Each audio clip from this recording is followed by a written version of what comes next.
تخيل معايا كده يا صديقي، انت لاعب كرة قدم مشهور، وملايين الناس في بلدك شايفينك بطل. عندك حلم انك ترفع اسم بلدك في اكبر بطولة كروية على وجه الارض. لكن في لحظة وبقدرة قادر، لمسة واحدة بس منك للكورة، لمسة واحدة هتتحول من بطل قومي لشخص بيحمله الناس مسؤولية كارثة كاملة. وعلشان بعد أيام تلاقي نفسك مقتول ب6 رصاصات في موقف عربيات. وعلشان نروح للسؤال المرعب في قصتنا، والسؤال هو مش مين مات، لا، السؤال هو هل فعلا لاعب كرة القدم ممكن يتقتل بسبب هدف، ولا في أسرار أكبر بكتير كانت مستخبية ورا الجريمة دي؟ فأنا أمين أشرف، ودي حدوتة نص الليل. النهاردة احنا هنرجع لسنة 1994 لقصة بتعتبر من أغرب وأحزن القصص في تاريخ كأس العالم. قصة اللاعب الكولومبي أندريس اسكوبار، الراجل اللي بعض الناس بتسميه لحد النهاردة لاعب اللي مات بسبب كرة القدم. وفي أوائل التسعينات كانت كولومبيا عايشة فترة غريبة جدا من عنصرها. من ناحية المنتخب الوطني بتاعهم كان واحد من أقوى المنتخبات في العالم، ومن ناحية تانية البلد كانت غرقانة في العنف والجريمة وتجارة المخدرات في الوقت ده. وعصابات المخدرات يا صديقي كانت بتسيطر على أجزاء كبيرة جدا من البلد، وكان في ملايين الدولارات بتتحط في المراهنات على مباريات كرة القدم.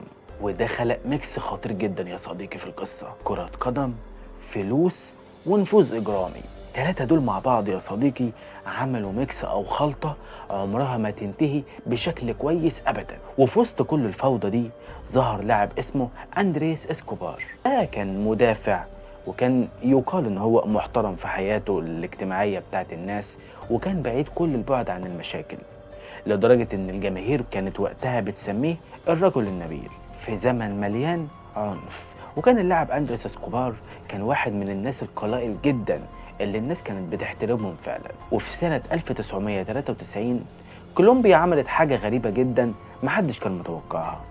في تصفيات كأس العالم واجهت منتخب الأرجنتين على أرضه، والأرجنتين وقتها كانت عندها نجوم مرعبة. لكن اللي حصل بقى وقتها كانت صدمة للعالم كله. كولومبيا يا صديقي فازت بنتيجة 5 أهداف مقابل لا شيء، 5-0. كولومبيا تكتسح بيها الأرجنتين، ونتيجة ممكن نقول لحد النهاردة تعتبر واحدة من أكبر المفاجآت في تاريخ كرة القدم.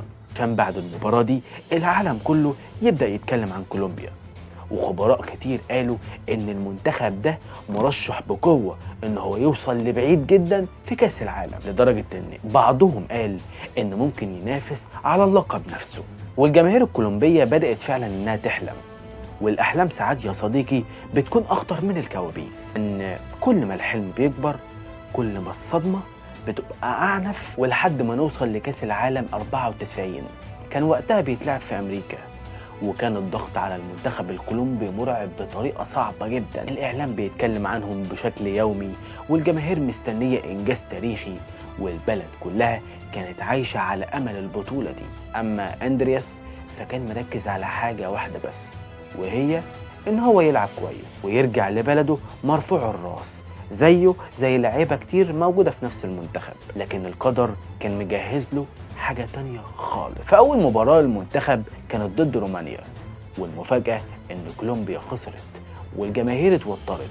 كان لسه في أمل، لأن المباراة الجاية كانت ضد أمريكا، والفوز في المباراة بتاعت أمريكا دي كان ضروري جدا. وفعلا كل الأنظار كانت متوجهة للمباراة دي، والمدرجات كانت مليانة والملايين بيتفرجوا. كل لاعب عارف إن أي غلطة حتى لو صغيرة ممكن يكون تمنها غالي جدا. فعلا بدأت المباراة، وأمريكا هاجمت من أول دقيقة علشان نوصل للدقيقة 34. وصلت اللحظة اللي غيرت حياة أندريس اسكوبار للأبد. لاعب أمريكي عمل كرة عرضية داخل منطقة الجزاء، وأندريس حاول يبعدها، حركة دفاعية عادية جدا وبتحصل كتير. لكن في جزء من الثانية اتغير كل شيء. الكرة خدت اتجاه غريب وعدت جنب الحارس ودخلت الشباك. هدف في مرمى كولومبيا، هدف بالغلط وهدف عكسي عن طريق لاعب كان مركز جدا في الماتش ده لولا الغلطة دي. وقتها يا صديقي الصمت نزل على الملعب، وأندرياس واقف مش مصدق اللي حصل. هو نفسه كان أول واحد عارف حجم الكارثة اللي حصلت دي، والناس اللي كانت بتتفرج كانت بتقول عادي أي لاعب ممكن يغلط.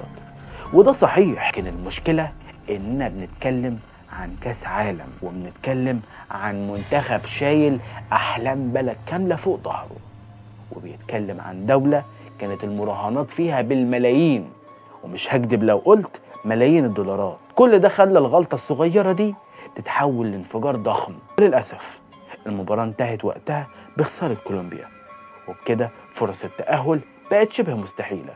وبعدها المنتخب خرج فعلا من البطولة دي، والحلم الكبير انهار في أيام قليلة بس. ومنتخب كولومبيا اللي كان مرشح للمنافسة على اللقب اتحول للمنتخب اللي رجع للبيت بدري، والجماهير كانت عايزة تدور على أي مذنب أو أي حد يشيل الليلة. شخص واحد بس هو اللي يشيل المسؤولية، شخص واحد بس هو اللي يدفع الثمن. وللأسف الجماهير اختارت أندريس اسكوبار. بعد الخروج من البطولة دي بدأت الانتقادات، وده ممكن يكون عادي. الصحف بدأت تتكلم والبرامج بتتكلم والجماهير زعلانة في الشوارع. لكن رغم كل ده أندريس كتب رسالة واحدة بس في الجرايد. رسالة كانت هادية جدا، وكان قال في الرسالة دي إن الحياة لازم تستمر، وإن الرياضة فيها فوز وخسارة، وإنه هيرجع أقوى تاني مرة. وللأسف يا صديقي الكلمات دي نقدر نقول إنها كانت آخر حاجة اللاعب ده يسيبها للعالم كله، لأن بعد أيام قليلة كان ميعاده مع ليلة هتتحول لواحدة من أشهر الجرايم في تاريخ كرة القدم. بعد ما منتخب كولومبيا رجع من أمريكا كان أغلب اللاعبين قرروا إن هم يختفوا شوية عن الأضواء. بعضهم سافر وبعضهم فضل إن هو يقعد مع عيلته، لكن أندريس اسكوبار كان شايف إن مفيش سبب يخليه إن هو يستخبى. هو غلط لكن ما اعتقدش إن هي غلطة اللي هي تستحق إن يحصل كارثة عليها. أي لاعب كرة قدم ممكن يغلط في أي ماتش، وياما شفنا كوارث في المباريات، لكن على الأقل هو ده اللي كان هو فاكره. عشان نوصل ليوم 1 يوليو سنة 1994 لما قرر أندريس إنه يخرج بالليل مع شوية من أصحابه، مكان عادي وسهرة عادية. واحد بيحاول إنه يخرج ويموفون من الفترة السوداء اللي هو عايش فيها، لكن من أول ما دخل المكان بدأ يحس إن في حاجة غريبة. الناس بتبصله بشكل مختلف، وكان في نظرات غضب ونظرات سخرية ونظرات لوم، كأن الراجل بقى متهم مش لاعب كرة قدم. في البداية اللاعب حاول إن هو يتجاهل الكلام ده، لكن بعد شوية بدأت التعليقات تزيد. واحد يضحك، وواحد بيلمح على الهدف العكسي بيلقح بالكلام يعني، وواحد تاني يقول إن بسببه بلد كاملة اتهزمت. الكلام ده كان بيغلي جواه، لكن أندريس كان معروف إن هو هادي ومش بتاع خناقات ولا بيحب المشاكل. وقرب نص الليل، قرب الساعة 12 نص الليل، قرر ان هو يمشي. خرج من المكان واتجه للعربية، وكان فاكر ان الليلة خلاص انتهت على كده. لكن الحقيقة يا صديقي ان الكابوس كان لسه هيبدأ. في موقف العربيات او موقف السيارات او خلينا نقول الجراج، كان حصل مشادة كلامية بينه وبين مجموعة من الرجالة، وبعض الشهود قالوا ان هم كانوا بيستهزئوا بيه وبيكرروا كلمة هدف هدف هدف، كأنهم بيعيدوا عليه أسوأ لحظة في حياته. ومرة ورا مرة ورا مرة لحد ما الموقف خرج على السيطرة، وفجأة طلع سلاح، وبدون أي مقدمات تقريبا اتضربت أول رصاصة،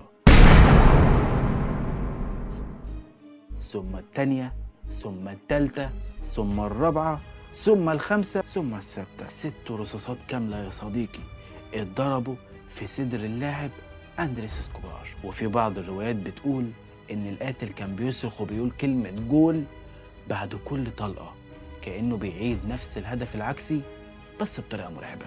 وفي ثواني وقع أندريس على الأرض، والدم بدأ ينتشر حواليه، والناس في لحظة اتجمدت مكانها. محدش كان مستوعب اللي بيحصل ده.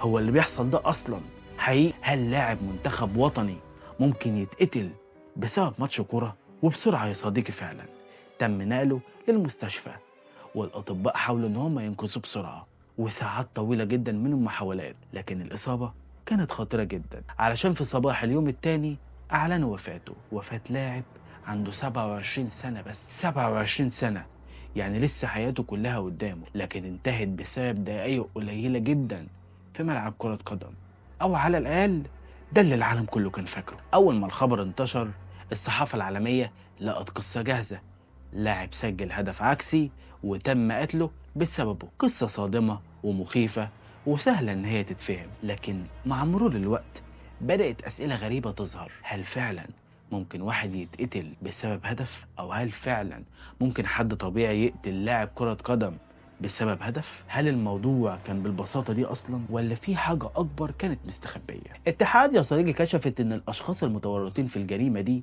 كان عندهم علاقات بعالم المراهنات والجريمة المنظمة، وده رجع الناس لنقطة مهمة جدا. كولومبيا كانت في التسعينات ما كانتش مجرد دولة بتحب الكورة، لا، كانت دولة مليانة شبكات إجرامية قوية جدا، وفي أموال ضخمة جدا كانت بتتحرك مع كل بطولة. ولما منتخب كولومبيا خسر، ناس كتير جدا خسرت ملايين، ومحدش كان عارف حجم الخسائر الحقيقي في الحوار ده. لكن المؤكد ان خروج المنتخب سبب غضب كبير جدا عند ناس كتير، وفي اطراف منهم كانت اخطر بكتير من مجرد مشجع زعلان. عشان كده في ناس لحد النهارده شايفه ان الجريمه دي ما كانتش مجرد انفجار غضب، لا، لكن كانت نتيجة بيئة كاملة مليانة عنف، بيئة تقدر تحول غلطة رياضية لحكم إعدام. والمتهم الرئيسي فعلا يا صديقي في القصة دي اتقبض عليه واتحكم عليه بالسجن كمان. لكن رغم كل ده فضلت أسئلة كتير من غير إجابة. هل الجريمة دي تصرف فردي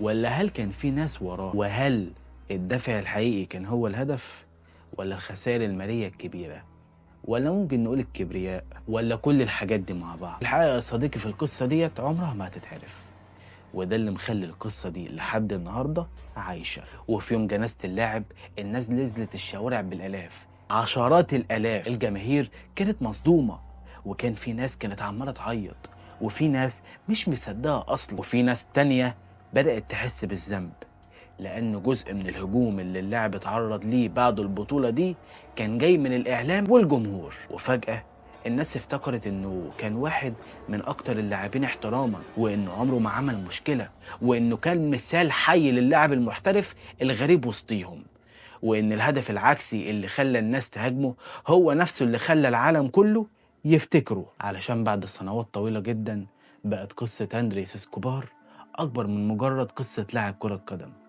لا، هي بقت قصة عن الضغط وعن التعصب وعن اللحظة إن الرياضة فيها بتتحول لحاجة أخطر بكتير من كونها مجرد رياضة. علشان لحد النهاردة لما حد بيتكلم عن أكتر القصص المأساوية في تاريخ كأس العالم هيظهر اسم أندريس اسكوبار، المدافع الهادي والراجل المحترم، الراجل أو اللاعب اللي دخل الملعب علشان يدافع عن مرماه وانتهى بيه الأمر ضحية القصة ما زالت تفاصيلها الكاملة يمكن غامضة لحد النهاردة. وفي النهاية يمكن أغرب حاجة في القصة دي كلها إن ملايين الأهداف اتسجلت بالخطأ في تاريخ كرة القدم، وملايين اللاعبين ارتكبوا أخطاء أسوأ من دي بكتير، لكن لاعب واحد بس بقى معروف في ذاكرة العالم كله، وكان معروف باسم اللاعب الذي دفع حياته ثمنا لهدفه. وبس كده يا صديقي، ده كان اللي عندي النهارده.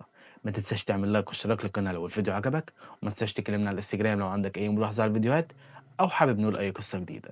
والفتره دي احنا بنسجل مجموعه حلقات ورا بعض علشان نحاول نواكب كاس العالم، لان فتره كاس العالم دي كلها هتكون مخصصه لكاس العالم، وحرفيا في قصص انت اول مره تسمعها. وبس كده، كان معكم امين اشرف، اشوفكم الفيديو الجاي.